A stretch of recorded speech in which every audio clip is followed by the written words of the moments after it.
18 554 ላይ አደርሰናል። ይህ ማለት ታላቅ ለውጥ ነው። ወጣቱን በስራ እያደራጀን እንገኛለን። ይህ ከፊት ለፊታችን የሚገኘው ደግሞ ክቡር ጠቅላይ ሚኒስትር የሰላሙ ሎሬት የክቡር ዶክተር አብይ አህመድ ከተማ መሆኗ ነው። አዴ ጫልቱ ስለመጡ ከልብ አድርገን እናመሰግናለን። 500 ሲኒ በላይ ያቀረብነው ስለ ቡና ለማስተዋወቅ ነው። ክብርት ጫልቱ ይህ ብቻ ሳይሆን ማርን ቀምሰውልን ቢወጡ ደስ ይለናል። አንዴ እስቲ ኋላ ያላችሁ አጨብጭቡልን፣ ሞራል ስጡልን።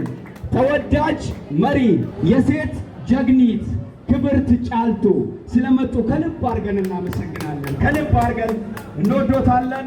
መጋላ ጀለላ መጋላ ቦሉማ አጋሮ ዱፍተኒ ዋንዳ ወተኒ ጉዳይ ሲንጃለና እስን ከበጅና አዴ ጫልቱ መጋላ ጀለላ መጋላ ቦሉማ አጋሮ በገኑ ዳወተን ውልፋዳ ገለቶማ